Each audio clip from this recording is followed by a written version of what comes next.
Hey, what's up, y'all? It's Justin. Today's message is going to be called Chasing After the Wind versus Finding Peace. And we're going to be going over Ecclesiastes chapter 4 verse 6, where it says, "Better is a handful of quietness than 2 hands full of toil and striving after the wind." Now let's pause on this picture that Solomon paints. He says better is a handful of quietness. Now can you see it? One hand open, holding just enough, not empty, not greedy, but content, peaceful, and steady. And then he says it's better than 2 hands full of toil, grasping, reaching, chasing, but never satisfied, like trying to grab the wind. Now this verse exposes something in us. We think more always means better. More hours, more money, more status, more recognition. But Solomon, with all his power, wealth, and success, looks back and he says, that path leads to emptiness. It's like chasing after a smoke. Now let me give you a picture. Imagine a man running on a treadmill, sprinting as fast as he can, and he's dripping with sweat. To anyone watching, it looks like he's working hard. Looks like he's going somewhere, but in reality he's exhausted and he's still standing in the same spot. And that's life with 2 fists of toil, all effort, no rest, and no peace. But a handful of quietness, that's living with trust, and that's choosing enough over endless striving, just choosing to be content. And that's knowing when to stop, when to breathe, and when to sit at the feet of Jesus instead of chasing the applause of the world. And remember what Jesus said in Matthew chapter 11 verse 28, "Come to me, all you who are weary and burdened, and I will give you rest." The same God who made us, who holds eternity in his hands, tells us peace is not in grasping for more, but in resting in him, knowing that he will provide. And let's be real, we live in a culture that glorifies the grind, and working hard is not a bad thing. It's only bad when it consumes you. If you're not hustling 24/7, people say that you're falling behind. But Solomon is saying the opposite. Sometimes less is more. Sometimes slowing down is the most spiritual thing that you can do. A man had 2 cups. One he filled to the brim. It was shaking and spilling everywhere as he tried to hold it. The other cup was half full, but it was steady, it was drinkable, and it was satisfied. Which cup would you want to drink from? God says choose the handful of quietness. So the call today is simple. Stop chasing after the wind. Stop letting the money and the pleasures of the world consume you, and rest in the Lord. Learn to be content with the handful that God places in your hand, because peace with God in one hand is worth more than the whole world in another. It's okay to work hard, but it's not okay when it consumes you. If you enjoyed this message, subscribe for more daily Bible content. If you have any questions, please put it down below. If you're struggling and in need of any prayer, I encourage you to put it down below, and I'll pray for all of you.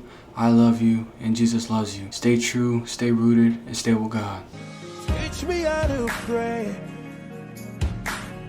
Teach me how to